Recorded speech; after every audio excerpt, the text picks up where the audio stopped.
आज मराठा समाज के लिए एक बहुत खुशी का दिन है।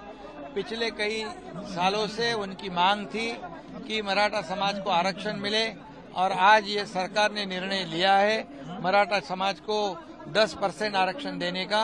और निश्चित रूप से ये मराठा समाज सोशली और एजुकेशनली बैकवर्ड है।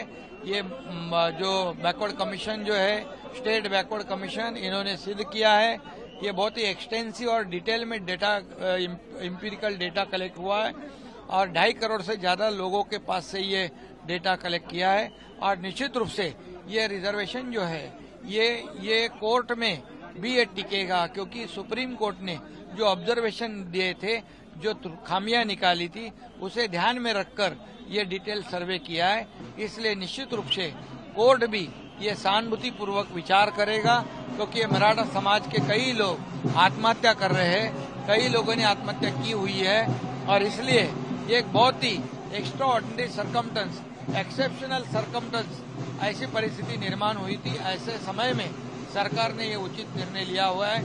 ओबीसी समाज को कोई भी बाधा नहीं पहुंचाते हुए, अन्य समाज के ऊपर अन्याय नहीं करते हुए ये मराठा रिजर्वेशन देने का निर्णय, बहुत बड़ा निर्णय सरकार ने लिया हुआ है। मुख्यमंत्री आप बन गए हैं, जिन्हें दोनों हाउसेस में जो है, उसके बाद आप अगर सुप्रीम कोर्ट में पास हो जाता है, कितनी अच्छी बात भी आपके लिए। ये एक मत से पारित हुआ है। सभी लोगों ने, मैं विपक्ष के लोगों को भी धन्यवाद देता हूँ। मेरे दोनों उप मुख्यमंत्री देवेंद्र जी और अजीत दादा पवार और मेरे पूरे मंत्रिमंडल के सहयोगी और हमारे सब विधायक पूरे के पूरे सभी लोगों को मैं धन्यवाद देता हूं। विपक्ष को फिर एक बार धन्यवाद देता हूं।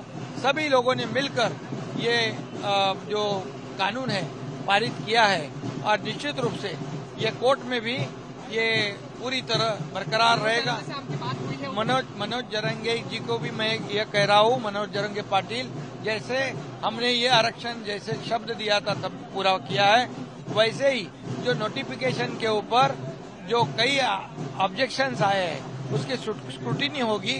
उसके बाद निश्चित रूप से पूरी प्रक्रिया होने के बाद वो नोटिफिकेशन भी सरकार के नोटिफिकेशन के ऊपर सरकार उचित निर्णय लेगा।